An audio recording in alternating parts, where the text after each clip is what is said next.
ನಿಮ್ಮ ಬಂಗಾರದ ಮನುಷ್ಯನಂತ ಅಂತ ಅದ್ಭುತವಾದ ಸಿನಿಮಾ, ಅಂತ ಒಳ್ಳೆಯ ಸಿನಿಮಾ, ಸಮಾಜಕ್ಕೆ ಸಂದೇಶ ಕೊಟ್ಟಂತ ಸಿನಿಮಾ, ಆ ಸಿನಿಮಾದ ದಾಖಲೆಯನ್ನ ಇದ್ಯಾವುದೋ ಒಂದು ಕೆಟ್ಟ ಚಿತ್ರ ಮುರಿದ್ಬಿಡ್ತಲ್ಲ. ನೀವು ಇದ್ರ ಬಗ್ಗೆ ಏನ್ ಹೇಳ್ತೀರಿ ಅಂತ.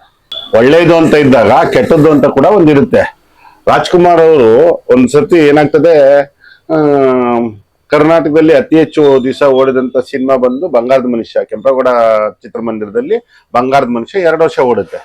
ಅಮ್ಮ ತಾಯಿ, ಮುರಿದು ಬೀಳ್ತಾ ಇದ್ದ ಸಂಸಾರಕ್ಕೆ ಹೊಟ್ಟೆ ತುಂಬಾ ಅನ್ನ ಕೊಟ್ಟು ಕಾಪಾಡಿದೆ ನೀನು. ಹೀಗೆ ನಿನ್ನ ಸೇವೆ ಬಿಟ್ಟು ನಾನು ಬಹುದೂರ ಹೋಗ್ತಾ ಇದ್ದೀನಿ. ನನ್ನ ಮೇಲೆ ಹೇಗೆ ಅನುಗ್ರಹ ಇಟ್ಟು ಕಾಪಾಡಿದ್ಯೋ. 2 ವರ್ಷ ಓಡಿದ್ರೆ ದುರಂತ ಅಂದ್ರೆ ಬಹಳ ವರ್ಷಗಳ ನಂತರ ಅದೇ ಕೆಂಪೇಗೌಡ ಚಿತ್ರಮಂದಿರದಲ್ಲಿ ಕೂಡಿ ಬಂದ ಕಂಕಣ ಅಂತಾನೋ ಏನಾದ್ರ ಹೆಸರು, ಬಹುಶಃ ಅದೇ ಹೆಸರು, ಎ ಸರ್ಟಿಫಿಕೇಟ್ ನ ಒಂದು ಅಶ್ಲೀಲ ಚಿತ್ರ 3 ವರ್ಷ ಓಡಿಬಿಡ್ತದೆ. ಏನ್ರದು ಇಲ್ಲಿ ನೋಡಿ ಬುದ್ಧಿ, ಮಲ್ಗೋಬಾ ಕೊಡ್ತೀನಿ ಅಂತ ಕರ್ಕೊಂಬಂದು ಮಲ್ಕೋ ಅಂತ ಅವನೇ ನಿಮ್ಮಕ್ಕೆ ಬಂದ್ರ ಇಲ್ಲಿ.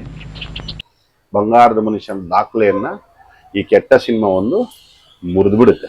ಅವಾಗ ಇದೇ ಪತ್ರಕರ್ತರು ಡಾಕ್ಟರ್ ರಾಜ್ಕುಮಾರ್ ಅವ್ರ ಹತ್ರ ಹೋಗ್ತಾರೆ.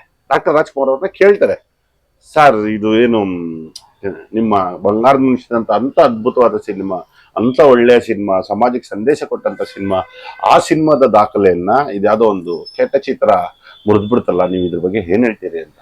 ಆವಾಗ ಡಾಕ್ಟರ್ ರಾಜ್ಕುಮಾರ್ ಅವರು ಒಂದು ಮಾತು ಹೇಳ್ತಾರೆ, ನಮ್ಗೆಲ್ರಿಗೂ ಅದು ಅಳವಡಿಸ್ಕೋಬೇಕಾದಂತ ಮಾತು. ಅವಾಗ ಹೇಳ್ತಾರೆ, ನೋಡಿ ಇವಾಗ ನೀವು ಬಂಗಾರದ ಮನುಷ್ಯ ಚಿತ್ರ ಒಳ್ಳೆ ಚಿತ್ರ ಅಂತ ಹೇಳಲಿಕ್ಕೆ ಕಾರಣ ಯಾವುದು? ಆ ಕೆಟ್ಟ ಚಿತ್ರ.